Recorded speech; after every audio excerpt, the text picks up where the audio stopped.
Now, obviously, he cares about his business. But what he says, what he means is, as president, he says that he can push this aside and leave it to the children. And a lot of ethics watchdogs say, hey, wait a minute, your children are in transition meetings. Your children, are part of this process. Your children are very close to you, and you talk about having them as informal advisors.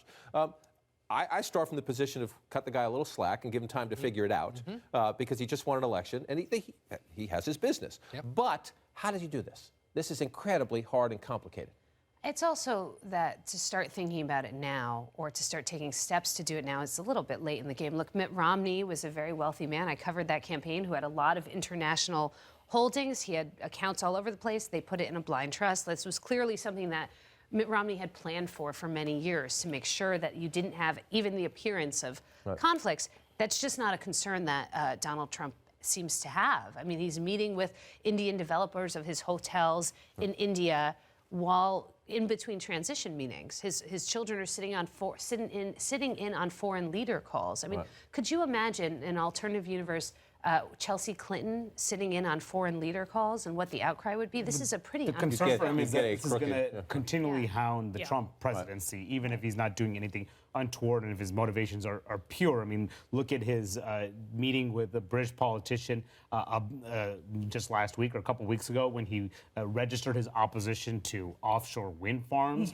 Why? Because of Scottish golf course. He's been concerned about that. He said, well, he actually was just, he said in the New York Times interview, well, he was just discussing his personal opposition to offshore wind farms. But it raises the potential conflict of interest concern because his business was worried about that as well. So he has to think about that because the public will be watching him very closely. And this was their campaign against Hillary Clinton, right? This idea that she was using her position as Secretary of State to benefit the Clinton Foundation, and so. But he owns buildings. How does he do it? Yeah, how does he do it? You can't. He'd have to sell all his buildings, which he says. Wait a minute. He says, wait a minute. No. Yeah. Why should I have to do that? Other than your daughter has to be running the business. Yeah. You can't, and certainly your daughter can't be listening to foreign leader calls. Look, and the other thing to keep in mind too, they held a conference at Trump Hotel down the street here with diplomats who are based here in town, showing them some sales packages because heads of state that come to Washington now may feel obligated to stay at his hotel and pay the rate and then go down the street to the White House. Normally they'd stay at their residence or Blair House or somewhere else. Instead, his family may be collecting the check. The campaign ads just write themselves, right? I mean, you can see pictures of folks going into the Trump hotel. But this is what I wonder. This is what I wonder.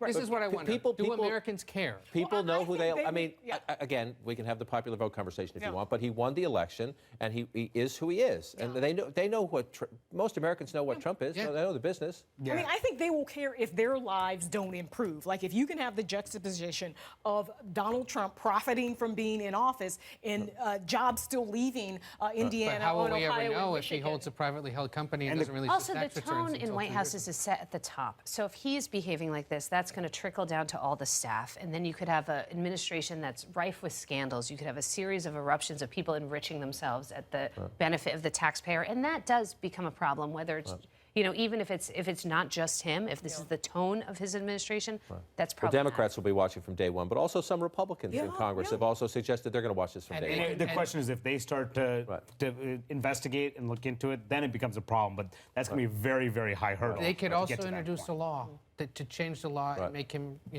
just as beholden to the federal laws as federal employees and everyone else. They're that concerned about it.